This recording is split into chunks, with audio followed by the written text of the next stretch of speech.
This 17th century chateau is for sale. Located in Aquitaine, France, it offers 12 bedrooms and 4 bathrooms.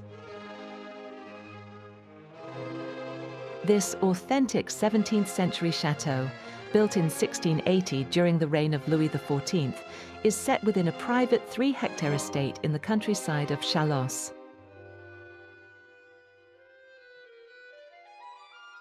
The property retains many original features, including carved fireplaces, chestnut wood paneling, an original staircase, and a private chapel, while offering spacious accommodation with 4 reception rooms and 6 bedrooms. The estate also includes an independent guest house created from a former dovecote, a large barn, covered terrace, and a saltwater swimming pool.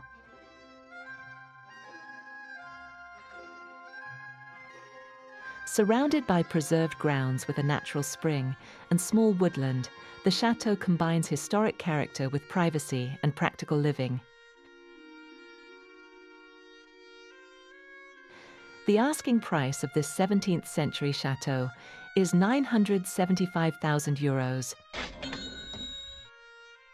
For more information, see the property listing in the description below. Thank you for watching.